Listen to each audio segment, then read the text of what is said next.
Welcome back to my channel.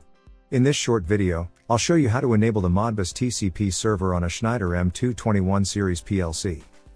By enabling this feature, you'll be able to access and read PLC memory directly from Node-RED using the Modbus TCP protocol.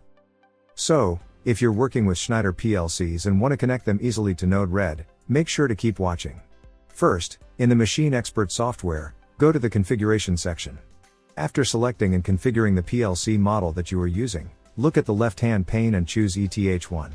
Set the PLC IP address according to your network configuration.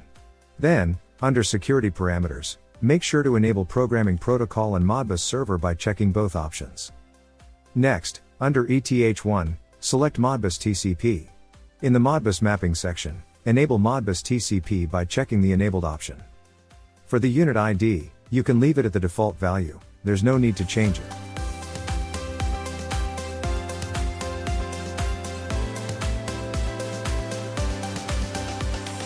In the Programming section, I've already created a ladder diagram. In this program, I'm using several memory bits to represent the status of the coils, and memory words to store the counter values. These memory addresses will later be read by a Modbus client, such as Node-RED.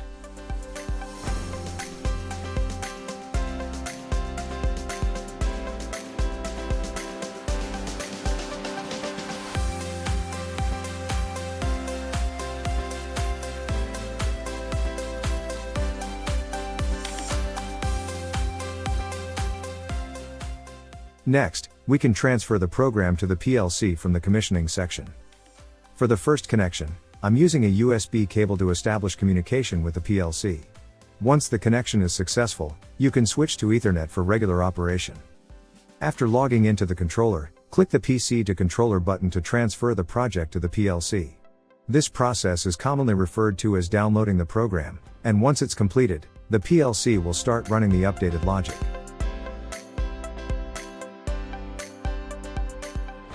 Next, I'll perform a ping test to check whether the PLC IP address can be detected on the network. If the ping is successful, it means the PLC is reachable and ready to communicate with other devices, including Modbus clients like Node-RED. Next, start the controller. Starting the controller puts the PLC into run mode, allowing the program to execute and the logic to run in real time. This step also allows us to monitor the PLC and observe its status in real time.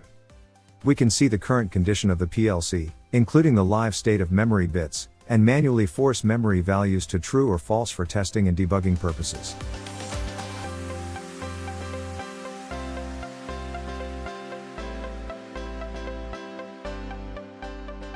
Next, in Node-RED, we can use the Modbus nodes to connect to the Schneider M221 PLC that we have already configured for Modbus communication.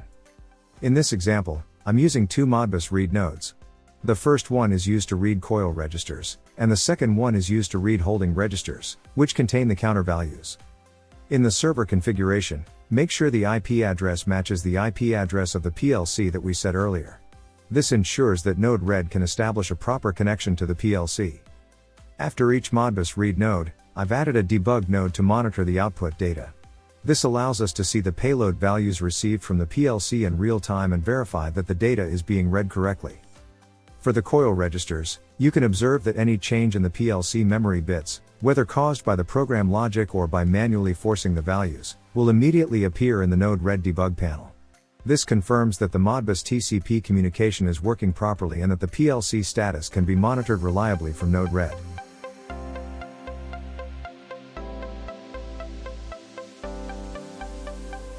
This is a simple example of how Node-RED reads memory values from the PLC. Using this approach, we can monitor machine status in real time, such as on/off conditions, and we can also use it for control purposes, for example by writing values to the PLC memory to change certain states. In addition to reading memory bits, we can also read memory words, or holding registers. In the ladder diagram, I store the counter values in memory words. As the program runs and the counter value changes, we can see that these updates are read correctly by Node-RED. This shows that Node-RED can reliably read both digital states and numeric values from the PLC, making it very useful for monitoring, visualization, and further integration with other systems.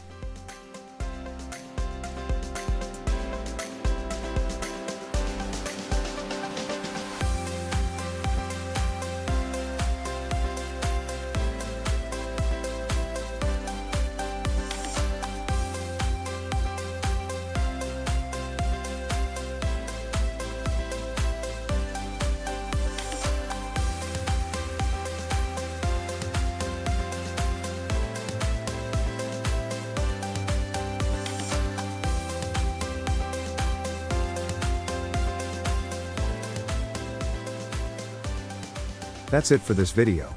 I hope this tutorial helps you understand how to enable Modbus TCP on a Schneider M221 PLC and read PLC memory using Node-RED. If you find this video useful, please like it, subscribe to the channel, and don't forget to turn on notifications so you won't miss future tutorials. Thank you for watching, and see you in the next video.